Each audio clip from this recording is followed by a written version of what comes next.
Oh, a new Taken. I haven't seen one of your kind in a very long time.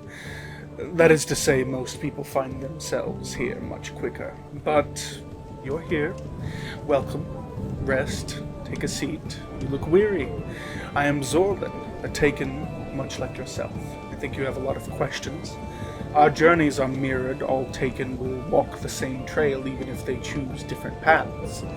Perhaps recounting our shared journey and illuminating the questions that plague our kind would help pass the time, yes?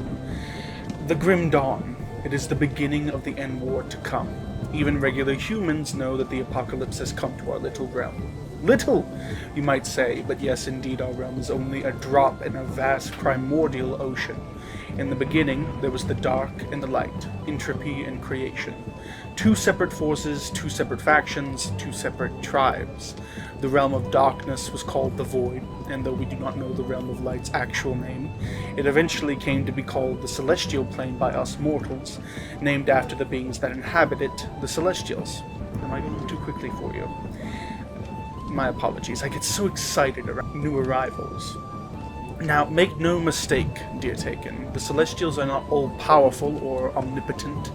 They are powerful, yes, they see much, yes, but you too would see much and be powerful in comparison to an ant.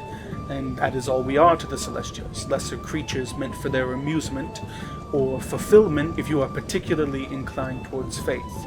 The Celestials had a hand in the creation of our mortal realm, and therefore are partially our creators. Whether this entitles worship depends on your particular viewpoint. I am not faithful. I, as a Blademaster in the Erulan Empire, witnessed the worst of humankind. We are reflections of the Celestials. Our nature of life is short, therefore all of our traits are exacerbated. What I mean to say is that the celestial beings are neither wholly good nor wholly evil, much like us. Beings like Mogdredin wish first to exist in harmony, while others, like, say, the Wendigo spirit, wishes to consume us and teach us the ways of hunger and gluttony. Good and bad in equal measure, those two. Each Celestial believes their way is right, and each Celestial tries their best to influence humanity, and in that one must be wary of all Celestial beings. They seek to use us to further their ends, whatever that may be. For some, like the Ethereals or the Chthonics, it's easier to vilify them because they directly cause our suffering. But in the case of beings like Korvok, the Eldritch Son, former ruler of the Eldritch Realm, it is more difficult. Allow me to speak on Korvok and his ilk for a moment. Celestials live forever, or at least very, very long in comparison to humanity.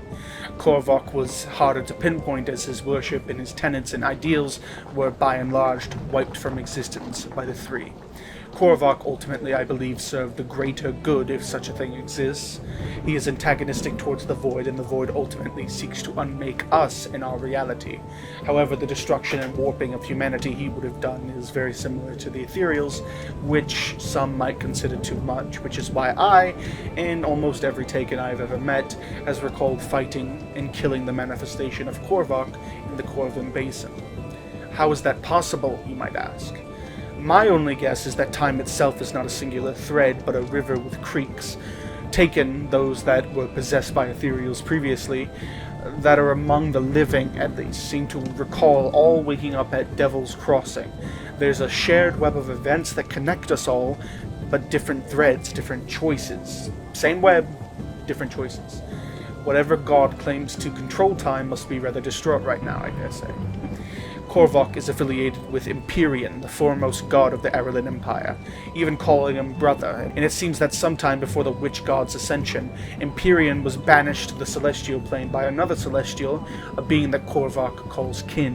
Who that is, we do not know, but I would think they are either extremely self-centered, or they align themselves with the Void.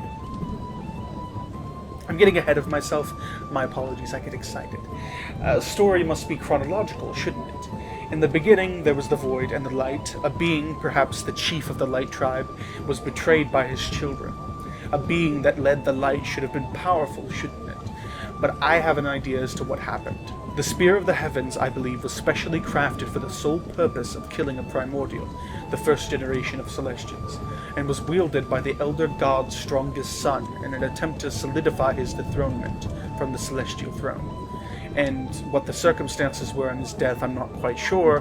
However, I do know they succeeded, for a lack of a better term. The elder god became the dying god. Weakened but unable to perish, his remnants were tossed into the void after his essence, his power, was drained from him. With that power, the gods were able to create spheres of influence, like the physical realm. Creation itself comes from the dying god's essence. It is therefore even more tragic that a being of such creativity, a manifestation of creation and artistic intent, was then left to rot and fester in the darkness, far from the light of his creations and his children. If only we knew the gods' reasoning for this, but since they never gave us a reason, one can only think bad of the gods. In the void, the dying god, maddened and warped and twisted, any benevolence that he once had is now gone. He is now Chthon, the dead god. Chthon gathered strength in the void, but the void's inhabitants, whether or not Chthon was involved, did not stay still in the darkness. We do not know the time when the insatiable darkness was revealed. All we know is that it was Empyrean's light that opened their eyes to the darkness in the void. We do know that war happened. Gods were made and unmade. Mogdredon, as a titan of order, ascended to the elemental throne, having vast control over the physical realm, even dethroning spirits like the Wendigo. Whether this was all before or after Chthon's death, we know not. Eventually, the Order gods won the war, however, a battle was lost, and the realm responsible for the defeat was punished harshly.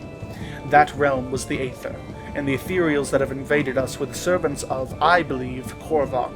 The Aether is a realm influenced by the elements, like lightning and flame, and the Eldritch, placing it firmly as a diagonal plane farthest from our realm, much like Chthon's realm. Without physical forms, the ethereals had a particularly hard time reaching us, though, needing to essentially use us to reach the physical realm at all. The Arcanists, most of whom now serve the ethereal invaders, were manipulated into being tools of their invasion. The ethereals are essentially warped celestials. These beings may no longer serve the Order tribe of Empyrean, but they have no love for the void. Hence, they try to take control of our physical realm to have a foothold in the celestial plane from which to enact their vengeance on their creators. The same can be said of the void, its most prime representative being Chthon, whose blood all mortals are said to possess. They wish to unmake creation in the first place to start, to restore as much power as possible to the elder god. They needed the purest possible source, and so eyes were set upon the mortal humans, beings who had the purest celestial heritage among the physical realm. If they could be convinced that returning their blood to Chthon was in their best interest, then that would serve three purposes: unmaking a prominent creation, influencing the mortal realm to their inhabitants, and returning a good portion of power to Chthon and his servants.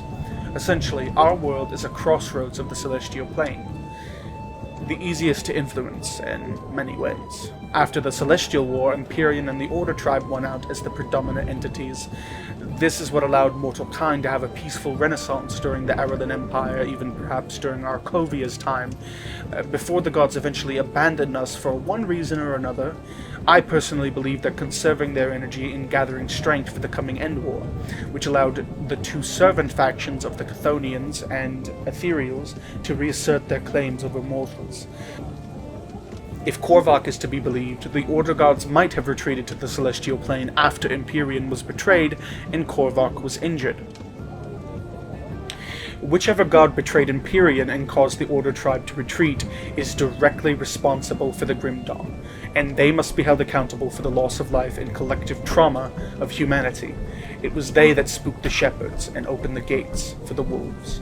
The ethereals unwittingly have created us, the Taken, individuals that channel their ethereal inherited celestial essence, an entire race of ascendants with differing ideologies and essentially a brand new generation of celestials. We were all reborn to serve humanity in some capacity. As for me, I was a Blademaster. I served in my previous life the houses of the Erulan nobility. I essentially killed for coin. Now I can use my blades of sharpest edge for the sole purpose of cutting down the enemies of humanity. The Grim Dawn is the beginning stages of the End War, and it is up to us, the Taken, to decide this world's fate. Will we aid the gods of order, maybe the three of the Eldritch realm, perhaps the Void's darkness or Chthon? Mayhap Mogdredon's elemental plane is to be our savior. Or Perhaps will we entrust ourselves alone and assert ourselves on the celestial plane by kicking out our celestial invaders and reweaving the veil by ourselves. I do not know. That is the origin of the Grim Dawn, as far as we know. As far as I know. From now on, we will continue down the pathways of our shared fate each time that you fellows seem to walk into my bar. But also, this end part will be to answer any questions asked by the listeners in this tavern.